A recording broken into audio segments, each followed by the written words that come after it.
ఒకటి ఇష్టాగోష్ఠిలు రేపు ఒక చర్చ చేద్దాం మన ఇద్దరం. యా అనుకున్నాను ఇంతకుముందు, బట్ యా కొంచెం ఇంప్రూవ్ అయినాక చేద్దాం.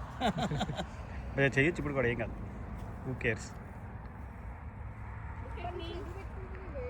మన ఛానల్ మన ఇష్టం. వెస్ట్ ఫినిక్స్లో ఉన్న బత్తాయి పికప్కి వచ్చాము, అంటే ఆరెంజ్ పికప్ వచ్చాము. ఇది ఒక 5 నుంచి 7 ఎకరాల వరకు ఉంటుంది ఈ బత్తాయి పికప్. ఈ బత్తాయి తోటలోకి వచ్చినప్పుడు బత్తాయి కాయలు తక్కువ ఉన్న చెట్ల నుంచి రుచి చూసి కాయలు కోసుకోవాలి. ఎక్కువ ఉన్న కాయలు కోసుకున్నామంటే అవి రుచి ఉండవు, మనం బత్తాయిలు అవుతాం. కాబట్టి తక్కువ బత్తాయిలు ఉన్నాయి కదా పిల్లలు ఇక్కడ. హాయ్ చెప్పండి అమ్మా. Hi thank you. మనోజ్ బత్తాయి తోటలో బత్తాయి కాయలు కోసుకొని తర్వాత ఇక్కడ దగ్గరలో పార్క్ ఒకటి ఉంది, పెద్ద పార్క్కి వెళ్తాం.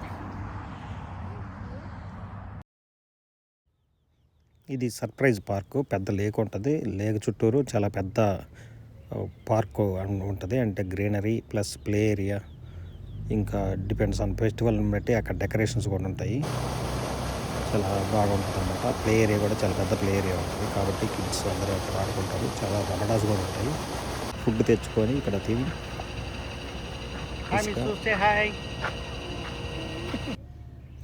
ఫుడ్ తెచ్చుకొని ఇక్కడ తిని పిల్లలు ఇక్కడ ఆడుకుంటారు. సో ఒక హాఫ్ డే నుంచి 1 డే వరకు అయితే ఇక్కడ స్పెండ్ చేయొచ్చు. అలా బత్తాయి ఆరెంజ్ పికప్కి వెళ్ళి ఆరెంజ్ పికప్ నుంచి ఈ పార్క్ వచ్చి పార్క్లో ఆడుకొని పిల్లలు తర్వాత సాయంత్రానికి ఇంటికి వెళ్తే ఒక రోజు అనేది స్పెండ్ చేయడం జరుగుద్ది అవుట్ సైడ్ న్యాచురల్గా. ఈ పార్కు ఈ లేకు చాలా ఉంటుంది. ఇక్కడ చాలామంది ఫిషింగ్ కూడా చేస్తున్నారు సర్ప్రైజ్ పార్కులో. ఇది కమ్యూనిటీ పార్కు కాబట్టి సర్ప్రైజ్ మొత్తానికి పెద్ద పార్కు. ఈ పార్కులో అంతా ప్లే ఏరియా, ఇంకా ఇక్కడ మిగతా గేమ్స్ కూడా ఆడుతుంటారు, బాస్కెట్బాల్, పికిల్ బాల్ ఇవన్నీ. ఈ ఏరియా అంతా కూడా చాలా నీట్గా ఉంటుంది. రబడాస్ ఉంటాయి, అక్కడ కూర్చొని భోజనం చేసి వెళ్ళొచ్చు అన్నమాట.